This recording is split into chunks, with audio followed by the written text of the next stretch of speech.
chapitre 2, le verset 33. Dis quoi? Élevé par la droite de Dieu, il a reçu du Père le Saint-Esprit qui avait été promis et il l'a répandu comme vous le voyez et vous l'entendez. Tu vois ce verset, mon frère? Il dit que le Saint-Esprit a été répandu comment? Comme vous le voyez et l'entendez. Ça veut dire que lorsque l'Esprit de Dieu est répandu sur quelqu'un, ça se voit et ça s'entend. Donc si Dieu te donne un don spirituel, tu vas le voir et tu vas l'entendre. C'est-à-dire que tu vas reconnaître que tu as reçu le don lorsque le don va se manifester. C'est dans la manifestation qu'on va savoir qu'il y a la présence du don. Il ne faut jamais se dire, j'ai prié, j'ai dit Seigneur, donne-moi le don d'opérer des miracles. Et puis j'ai senti un frisson. Je dis Amen, j'ai reçu. Frère, un matin aussi donne frisson.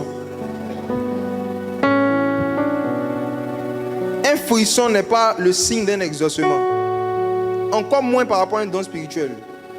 Quand un don est répandu, tu dois le voir et l'entendre. Quand l'esprit est présent, ça doit se voir et s'entendre. C'est-à-dire quoi? Si par exemple tu as demandé le don de prophétie, la seule manière pour toi dont tu vas savoir que tu as été exaucé, c'est lorsque un jour tu vas te surprendre en train de prophétiser. Quand le don va se manifester, toi-même tu sauras que tu as le don. Est-ce que tu me comprends? Voilà, il ne faut jamais te baser sur ce que tu sens. C'est dangereux. Je connais des gens qui se sentent très loin. Mais ce n'est pas le cas. Il y a les voix dans la ville sur les affiches là. Ils font bonne année, tout ça en veste et tout ça. Ils se sentent forts. Mais quand tu les écoutes, il n'y a rien de profond. Donc, ce n'est pas des sensations en fait. Quand quelqu'un est rempli de l'esprit, au-delà de son apparence et tout ça, ça se voit et ça s'entend dans les manifestations. Donc, par rapport au don spirituel, c'est pareil. Je te rends mon témoignage.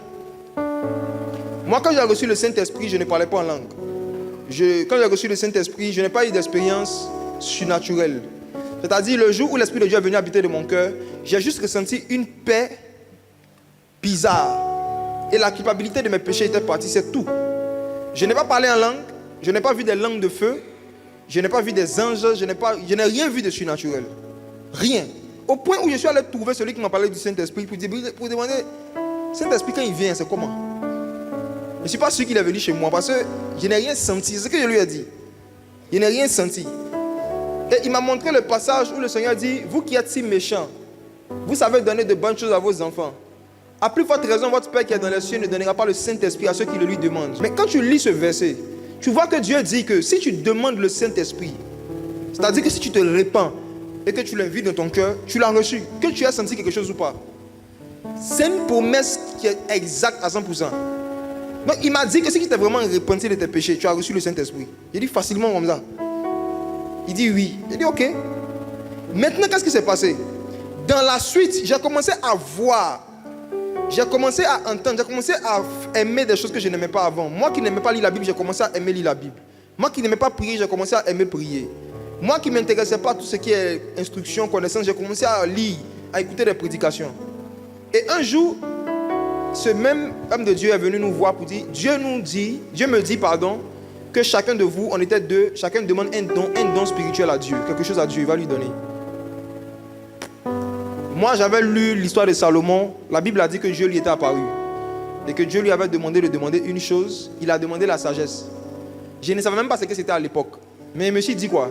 Si Salomon avait l'argent, et puis il a laissé pour demander la sagesse. Et puis j'ai vu dans la suite que quand il a demandé la sagesse, Dieu lui a donné l'argent. Donc j'ai fait mes calculs comme ça, j'ai dit bon, je vais demander la sagesse. Naïvement.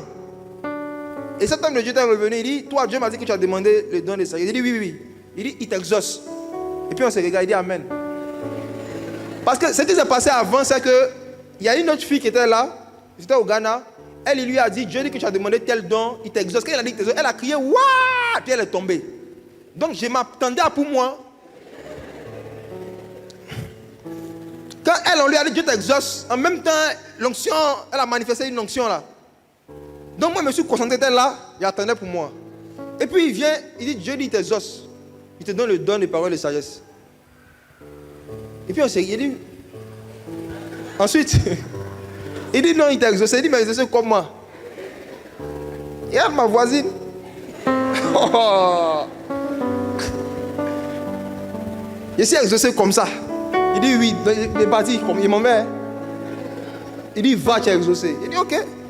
J'étais frustré, frère. Il dit, pourquoi tous les gens tombent, ils ne tombent pas? Déjà, même eux, ils parlent en langue, mais ils ne parlent pas en langue. Petit don aussi, il a demandé. Il n'a pas senti un truc qui me confirmait que ça est là. Frère, je n'ai rien senti. Mais quand je suis revenu à Abidjan, ce que j'ai constaté, c'est que je n'avais pas été enseigné sur ce don-là. Je ne savais pas comment il se manifestait.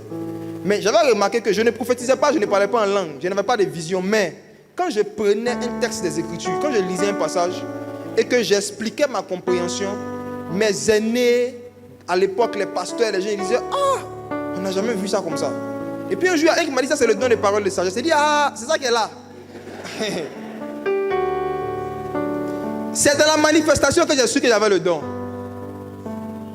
Et un autre jour, j'étais quelque part et ils ont demandé qui sont ceux qui ont le don, qui parlent en langue, qui sont ceux qui ont reçu le Saint-Esprit. J'ai levé ma main. Et ils ont reposé la question, qui sont ceux qui ont reçu le Saint-Esprit avec l'évidence du parler en langue? J'ai baissé ma main. J'ai levé la main après, j'ai dit, homme de Dieu, moi j'ai reçu le Saint-Esprit. Maintenant c'est l'évidence là que je n'ai pas encore reçu. Et l'église à l'époque, ils avaient une croyance selon laquelle tant que tu ne parles pas en langue, tu n'as pas le Saint-Esprit. Il y a quelqu'un qui m'écoute qui croit en ça, c'est une fausse doctrine. Le parler en langue n'a jamais été la preuve de la présence du Saint-Esprit. Jamais. Donc on me considérait comme le gars qui n'avait pas le Saint-Esprit, parce que je ne parlais pas en langue. Mais je connaissais une fille à l'époque dans l'église qui parlait en langue, mais qui couchait toujours avec les garçons. J'ai commencé donc à faire des recherches sur c'est quoi la preuve du baptême du Saint-Esprit. Et j'ai découvert dans ma Bible un passage merveilleux, 2 Corinthiens 3, le verset 17, qui dit que là où est l'Esprit du Seigneur, là se trouve la liberté. C'est-à-dire que ce qui atteste la présence de l'Esprit du Seigneur, c'est quoi? C'est la liberté. La liberté par rapport à quoi? Par rapport à l'esclavage du péché. Je vais dans Jean chapitre 8, verset 32, je vois Jésus dire aux gens, vous connaîtrez la vérité vous rendra libre. Je vais dans 1 Jean le chapitre 5, je vois Jean dire là-bas que oh, la vérité c'est le Saint-Esprit. Donc quand je colle les versets, je vois qu'en fait, quand Jésus disait dans Jean 8, 32, vous connaîtrez la vérité dont il parle, on nous dit dans 1 Jean 5 que c'est le Saint-Esprit. Et le Saint-Esprit nous rendra libres. Et Paul confirme ça dans 2 Corinthiens 17 en disant que là où est l'Esprit du Seigneur, dans la liberté. Moi j'étais esclave de la masturbation. J'étais esclave de l'alcool, j'étais esclave du hip-hop, j'étais esclave de la pornographie et bien d'autres choses. Et ça a disparu un jour. Je n'ai pas fait un peu, je n'ai pas connu la signification un peu. Moi, le même jour, toutes mes esclavages ont disparu, le jour de ma repentance. On me dit qu'il n'y a pas le Saint-Esprit parce que je ne parle pas en langue. Je suis retourné dans l'église. J'ai dit, les gars, j'ai le Saint-Esprit, sans évidence du parler en langue. J'aimerais encourager quelqu'un qui ne parle pas encore en langue pour te dire que le fait que tu ne parles pas en langue n'est pas la preuve que tu n'as pas le Saint-Esprit. Mais regarde, est-ce que tu es libre du péché? C'est tout. Là où est l'Esprit du Seigneur, là se trouve la liberté. Est-ce qu'il y avait des choses dont tu étais esclave hier et aujourd'hui tu es libre? C'est la preuve que tu es passé d'une ancienne vie à une nouvelle vie, c'est tout. Le reste, ce sont des dons que Dieu va te donner en son temps, comme il veut. Et quand ça va venir, ça va se voir et ça va s'entendre.